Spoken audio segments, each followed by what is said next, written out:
అందరికీ నమస్కారం అండి. Welcome to it's you TV.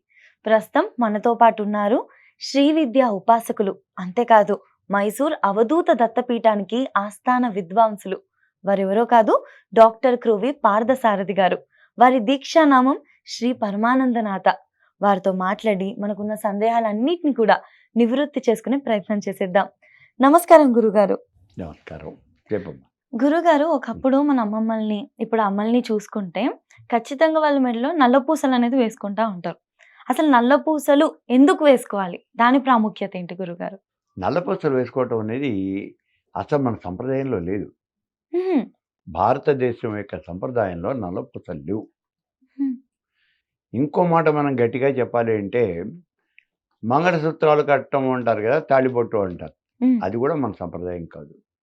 మరి ఎక్కడి కొన్ని నుంచి? కొన్ని సంప్రదాయాలు మనం తెచ్చుకున్నాం. హుహు. కొన్ని కొన్ని ఏమవుతుందంటే ఆ టైంకి నడవాలి అంటే ఈ పని మనం చేయాలి. అలా కొన్ని సంప్రదాయాలు వచ్చినాయి మనకి. ఈ ప్రత్యేకించి మనకి నల్లపూసల సంప్రదాయము అది ఎందుకొచ్చింది అంటే 1020వ సంవత్సరం. హ్మ్. ఇది ఇప్పుడు మనకి 2025 కదా, ఇది 26 అవును. కదా. అవును. 1020 దాకా మనకి అసలు ఈ నల్లపూసల సంప్రదాయం లేదు. హుహు. దానికి ముందు ఎలా చేసుకునేవారు అంతకుముందు గురు? మామూలుగా వివాహం అంటే వాళ్ళకి ఏది నెత్తి జీలకర్ర బెల్లం పెట్టడమే కదా. అంతే. అదే అంతే. ఇంక పెళ్లి. అంతే. ఆహా! దాని నెత్తి తర్వాత జీలకర్ర వచ్చినాయి. బెల్లం పెట్టడం. ఆ హ్మ్. సప్తపది ఒకసారి ఆ అగ్ని చుట్టూ 7 అడుగులు. 7 సార్లు తిరిగేసేయటం, ఆ ప్రయత్నాలు చేసేయడం, నమస్కారం పెట్టడం, పెళ్ళైపోయింది. హుహు. అంతగాని ఇంకేం లేదు. చాలా ఖర్చులేని పని ఇది. హాయిగా ఉండేది. ఇప్పుడు అలా కాదు. ఇప్పుడు మనం కొన్ని సంప్రదాయాలు కొనుక్కు తెచ్చుకున్నాం. హ్మ్. ఎందుకు తెచ్చుకున్నాం మనం? 1020 అని ఎందుకు చెప్పామంటే 1020 ప్రాంతాల్లో గజనీ మహమ్మద్, గోరీ మహమ్మద్ వీళ్ళు మన దేశం మీద దండయాత్రలు చేశారు. హ్మ్.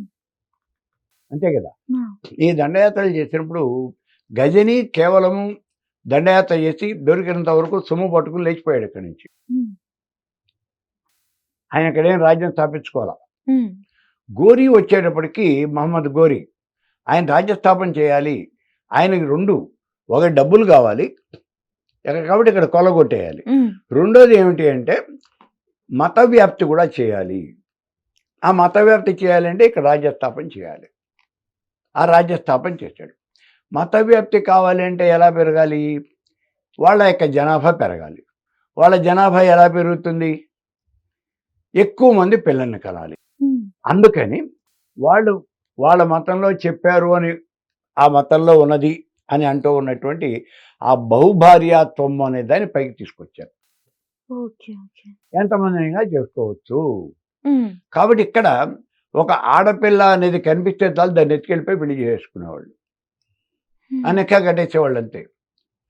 పెళ్ళైపోయింది. అప్పుడు అది చచ్చినట్టు వాడితో వాడు కాపురం చేస్తుంది.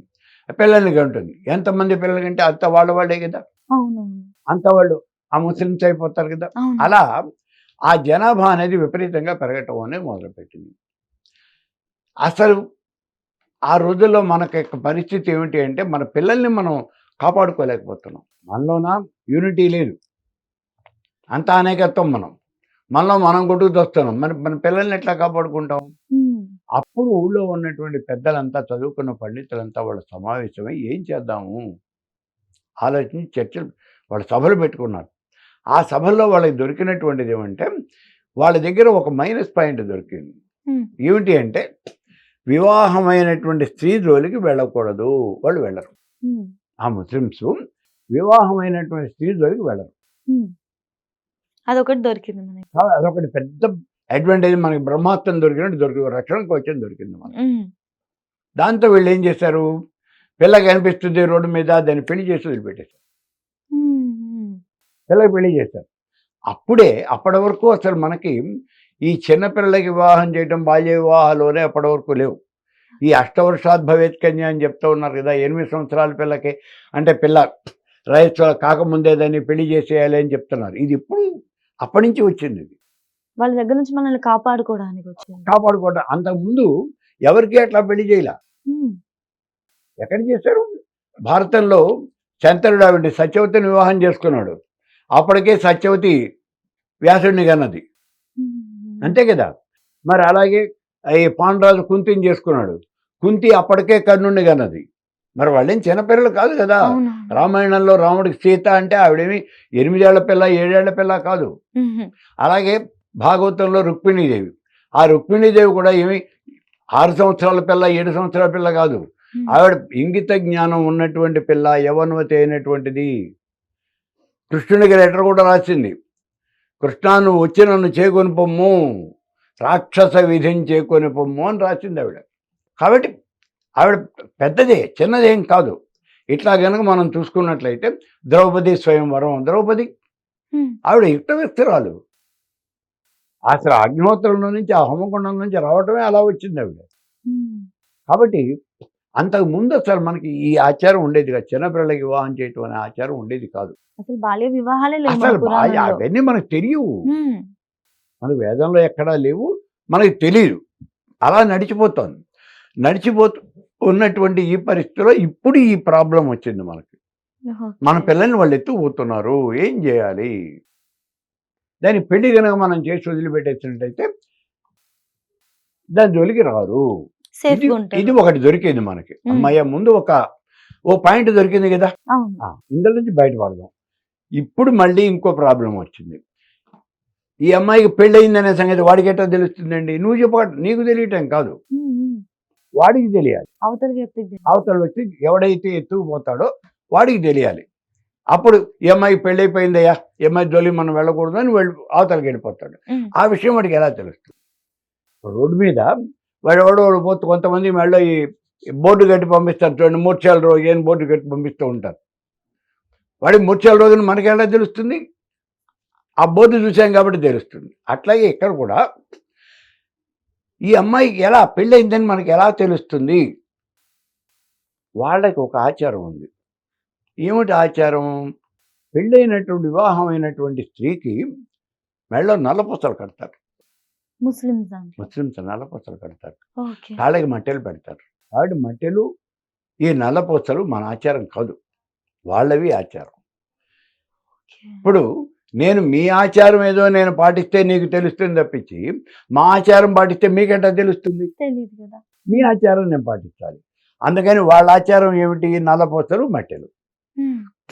కాబట్టి ఈ 2 మనవాళ్ళు పాటించడం మొదలుపెట్టారు. వివాహం చేసి ఆ వివాహ సమయంలో ఇదిగో పెళ్ళైపోయింది అంటానికి గుర్తుగా అమ్మాయికి మెడలో నల్లపూసలు కట్టడం మొదలుపెట్టారు. హ్మ్. ఇంతవరకు బాగుంది. కాళ్ళకి మట్టలు పెట్టారు. ఇప్పుడు ఎవరైనా కనుక ఒక స్త్రీని మనం చూసినట్టయితే అమ్మాయికి పెళ్ళయిందా లేదా అంటే మెడలో నల్ల పూసలు కనిపిస్తాయి. నల్లపూసలు కనిపిస్తాయి, కాళ్ళకి మట్టలు కనిపిస్తాయి. కాబట్టి అమ్మాయికి పెళ్ళయింది అని ఇవాళ మనకు కూడా తెలుసు. అది చూసి వాళ్ళు వెళ్ళిపోయేవాళ్ళు, వదిలిపెట్టేసేవాళ్ళు. ఇలా మన పిల్లల్ని మనం రక్షించుకోవడం కోసమని మనం ఏర్పాటు చేసుకున్నట్టు ఒక రకమైన ఆచారం ఆ రోజునది. అయితే ఇప్పుడు ఈ నల్లపూసలు ఇంత బారున అంటే ఇక్కడ దాకా మనం ఈ నల్లపూసలు ఓ మాల దొండ ఏదో అంటారు కదా దాన్ని, హ్మ్. దాన్ని తయారు చేసి ఇట్లా లోపలికి వేసుకునేవాళ్ళు కాదు. హ్మ్. హ్మ్. బయటికి నల్లపూస కనిపించలేకపోతే కనిపించాలిగా. నువ్వు అవును. లోపలికి దాచుకుంటే వాడికి ఎట్లా కనిపిస్తుంది? అంతే కదా. వాడికి కనిపించాలి. హ్మ్. ఎలా కనిపించాలి అంటే హ్మ్. మెడలో ఇక్కడికే కట్టుకోవాలి. గొంతుకి. నల్లపూసలు ఇక్కడి దాకానే ఉండాలి. అంతేగాని ఇక్కడి దాకాను ఇంతంత పెద్ద డాలర్ పెట్టి అలా కాదు ఉండవలసినటువంటిది. హ్మ్. ఇక్కడి దాకానే ఉండాలి. మరి ఇక్కడ దాకా ఉంటేనే కదా చెక్క మనకి కనిపించేది. అవునవును. అందుకని ఇక్కడి దాకానే పెట్టుకునేవాళ్ళు. ఇవాల్టికి కూడా మీరు చాలా జాగ్రత్తగా చూడండి. వేద పండితులైనటువంటి వాళ్ళు, స్తోత్రీయ బ్రాహ్మణులు వాళ్ళు ఎవరైనా కనుక ఉంటే వాళ్ళ ఇంట్లో పిల్లల్ని చూడండి. ఆ హ్మ్. ఇంట్లో ఉండే వాళ్ళ అమ్మాయిలు కానీ లేకపోతే వాళ్ళ కోడళ్ళు కానీ వాళ్ళని చూస్తే ఇక్కడి వరకే ఉంటుంది నల్లపూసలు. మెడ వరకే, కంఠం వరకే ఉంటుంది. హుహు. ఆయన కిందికి జారదు అసలు.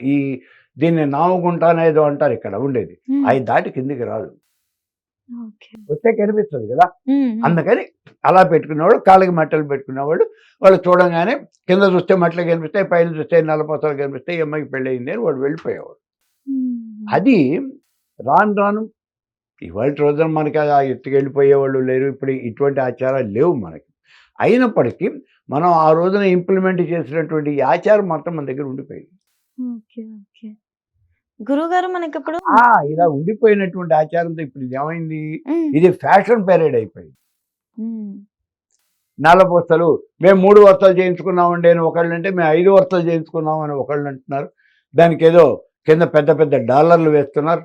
రకరకాలుగా అది ఇక్కడి దాకా వేసుకుని దాన్ని ఒక షో ఎగ్జిబిషన్ అలా మనం చేసుకోవడం ఇది కేవలం అలంకారం కోసం ఇవాళ మనం చేస్తున్నటువంటి పని తప్పించి అది అలంకారం కోసం కాదు. దానికి వెనకాలంత చరిత్ర ఉంది.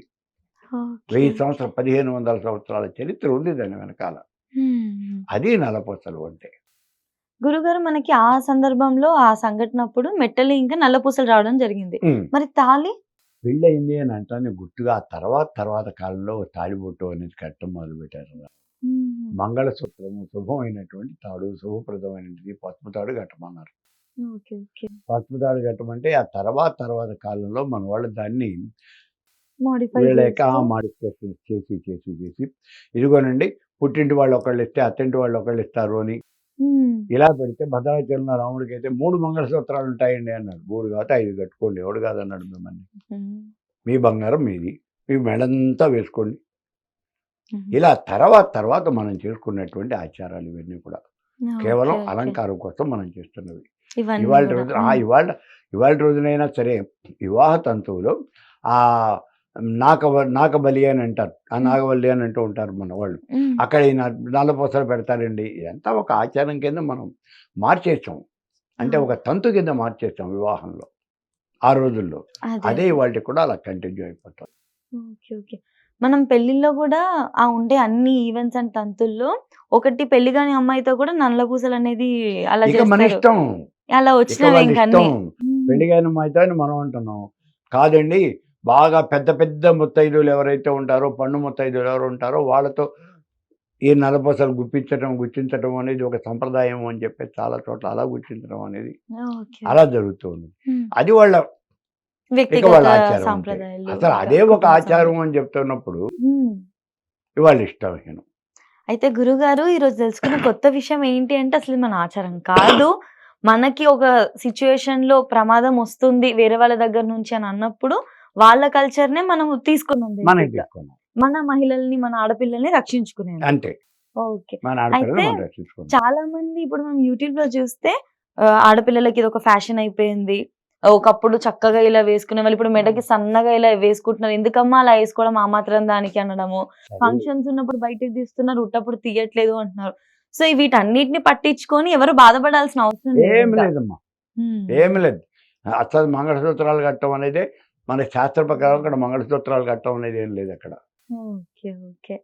చాలా సీతా కళ్యాణంలో కూడా అక్కడ చెప్పింది, రాముడికి చెప్తాడు, ఇయం సీత మమసత సహధర్మ చరితవా ప్రత్యక్ష జయనాం భద్రంతే పాణ్యం గృహీష్వ పాడిన. ఇదిగోనయ్యా నా కుమార్తె సీత నీకు నీ వెనకాల నీడలాగా నిన్ను అంటిపెట్టుకుని ఉంటుంది, నువ్వు తీసుకెళ్ళు, వివాహం చేస్తున్నాను అన్నాడు. అంతే తప్పించి దాని చుట్టూ ఆ అగ్నిగుండం చుట్టూ ప్రయత్నాలు చేయించాడు తప్పించి ఆ సప్తపది అన్నాడు, ఆ 7 అడుగులు వేయించాడు తప్పించి అంతకన్నా ఏం లేదు అక్కడ, ఎక్కడా లేదు. ఈ ముహూర్తాలు చూసుకోవటం ఇవన్నీ కూడా ఏం లేవు రమ్మా. రాముడు సీత వాళ్ళ కళ్యాణంలో ఏ ముహూర్తం చూశారు? ఆయన శివధనస్సుని ఎక్కుపెట్టినవాడి నా కూతురు నుంచి పెళ్లి చేస్తాను అన్నాడు. ఏదో ధనస్సు బాగుంది కదా ఒకసారి నేను ఎత్తి చూడనా అన్నాడు రాముడు. అక్కడ జరిగింది ఏమంటే ఆయన మన వాళ్ళు ఇక్కడ సినిమాల్లో చూపించినట్టు లేకపోతే ఈ పుస్తకాల్లో పద్యాలు రాసుకున్నట్టు అలా జరగలేదు సీతా స్వయంవరం. మన వాళ్ళు రాస్తారు బారులు తీర్చి భూపతులు బంగారు గద్దెల మీద కూర్చున్నవారు అని, అట్లా ఏం జరగల అసలు. ఈ విశ్వామిత్రుడు యాగం చేస్తూ ఉన్నాడు, యాగరక్షణ కోసమని రాముడు లక్ష్మణుడు బయలుదేరి వెళ్ళారు. యాగం అయిపోయింది, అక్కడ వాళ్ళు అక్షతలు వేశారు, అయిపోయింది, వీళ్ళని ఆశీర్వదించారు. అప్పుడు ఈ జనక మహారాజు దగ్గర నుంచి దూతలు వస్తారు విశ్వామిత్రుడి దగ్గరికి. జనకుడు యాగం చేస్తున్నాడు, మిమ్మల్ని రమ్మని ఆహ్వానం పంపించారు వాళ్ళు. సరే ఆయన ఆహ్వానం స్వీకరించి బయలుదేరాడు. విశ్వామిత్రుడు బయలుదేరాడు అంటే విశ్వామిత్రుడు ఒక్కడు వెళ్ళాడు. విశ్వామిత్రుడు సపరివారంగా శిష్య సమేతంగా ఓ 40-50 మంది కలిసి వెళ్ళారు. ఆవిడతోనే దవలోనే మనకి ఈ అహల్య శాప వృత్తాంతం అంతా కూడా అయిపోతుంది. అక్కడికి వెళ్ళారు. వెళ్ళేప్పటికీ యాగం జరుగుతోంది. జనకుడు ఈయన్ని ఆహ్వానించాడు, విశ్వామిత్రుడిని కూర్చోమన్నాడు. ఈ రాముడు లక్ష్మణుడు పక్కన ఉంచున్నారు. ఆయన అడుగుతాడు, ఎవరయ్యా వీళ్ళు చూస్తే రాకుమారులా కనిపిస్తూ ఉన్నారు. ఎవరు వీళ్ళు అంటే దశరథ మహారాజా యొక్క కుమారులు నా యాగం రక్షించడానికి వచ్చారు. ఈ సమయంలో ఆ యాగం జరుగుతోంది అక్కడ. ఉమ్, విశ్వామిత్రుడు అడిగాడు, రాజా నువ్వు ఏదో నీ కూతురి స్వయంవరం ప్రకటించావు అని ఎప్పుడో విన్నాను నేను, ఏమిటి దాని వృత్తాంతము అని అన్నాడు.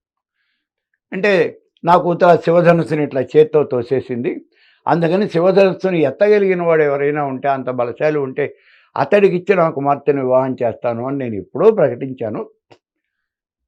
ఆయన ఎప్పుడో ప్రకటించాడు స్వయంవరం.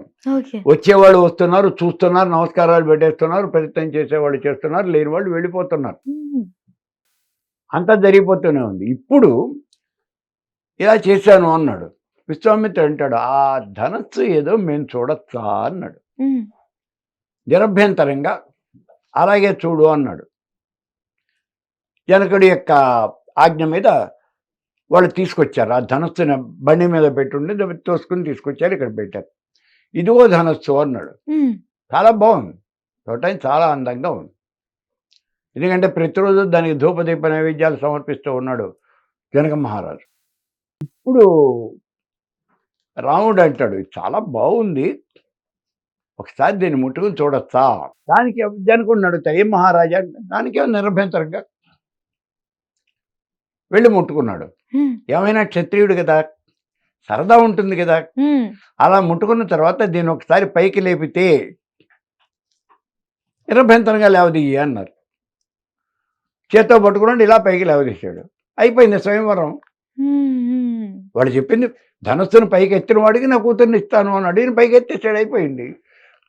పైకి ఎత్తేసిన తర్వాత ఆ చాపల్యం ఉండదు కదా, ఆ ఉత్సాహం అనేది వెంటనే ఆయన వింటి నారి తీసి పైకి తగిలిద్దామని తగిలించాడు. తగిలించి ఒక్కసారి ఇట్లా ధనస్సును లాగేపడి టప్పని విరిగిపోయింది. అది అనుకోకుండా జరిగింది, అంతేగాని శివధనస్సుకి సీతా కళ్యాణానికి అసలు ఇక్కడి ధనుర్భంగానికి ఏ రకమైన సంబంధం లేదు. ఉమ్, ఉమ్, ఆయనలో కాకతాళీయంగా ఎక్కువ పెట్టాడు, ఇక అత్త డమ్మని విరిగిపోయింది. ఉమ్, మరి వెంటనే ఆవిడ వచ్చింది, మెళ్ళ పొలమాల వేసేసింది, అయిపోయింది వివాహం. మరి ఇక్కడ ముహూర్తం ఎవరు చూశారు? ఎవరు ఏం ముహూర్తం చూడలేదు. చూశారు? ఉమ్, శ్రీకృష్ణ పరమాత్ముడు రుక్మిణీదేవిని రథం మీద ఎత్తుకెళ్ళిపోయాడు. ఉమ్, ఏం చూశారు? అది రాక్షస వివాహం అది. ఉమ్, కాబట్టి ఇక్కడ ఈ వివాహాలు ముహూర్తాలు చూసుకోవటం ఇవన్నీ తర్వాత వచ్చినటువంటి ఒక రకమైన ఇది ఛాందసం అందామా అంటే మనం పూర్తిగా అనలేము. ఎందుకంటే మనం కూడా కొన్ని పనులు చేస్తూనే ఉంటాం అట్లా. ఉమ్, మనకి వచ్చినటువంటి ఒక ఆచారం ఇదంతే. అంతే. మన సైకలాజికల్ ఫీలింగ్ అది. ఉమ్, మనం ఏదో ఇది మనం చేసి చూడాలి అని. ఉమ్, అలాగే ఒక ముహూర్తం చూసి ఆ ముహూర్తంలోనే ఈ పెళ్లి చేయాలండి, లేకపోతే మనకి చాలా ప్రాబ్లం వచ్చేస్తుంది. ఏమని కదా, ముని ముహూర్తమంతో మొండెట్లు మోసారా అన్నాడు. ఉమ్, మరి ఇంత ముహూర్తం చూసి మీరు పెళ్లి చేస్తే వాడు కాస్త ఎట్ట తెచ్చాడు? అవును. కాబట్టి దానికి దీనికి అసలు సంబంధం లేదు. ఏదో ఒక ఆచారం అలా వచ్చింది ఆ రోజున, దాన్ని మనం పాటిస్తున్నాం అంతే. ఒకప్పుడు వివాహాలు అని అంటే అదొక ప్రామిస్ పైన నడిచేది, అంతే. అంతే. మాట ఇచ్చుకోవడం అంతే. అనే దానిపైన. అంటే ఇప్పుడు ఆ ప్రామిస్ కి ఒక సింబల్ లాగా ఒకటి క్రియేట్ చేసి, తాళి అంటే ఇది, ఇది అంటే ఇది అంతే. అని చెప్పి ఒకటి క్రియేట్ అంతే. చేస్తారు. అంతే. Okay, okay. ఇప్పుడు ఇక్కడ బొట్టు పెట్టుకోవటం ఇదంతా నార్త్ ఇండియా సంప్రదాయం. పాపెట్లో ఉమ్, సింధూరం పెట్టుకోవటం అవును. నార్త్ ఇండియా సంప్రదాయం. మన సౌత్ ఇండియాలో లేవు ఇవన్నీ.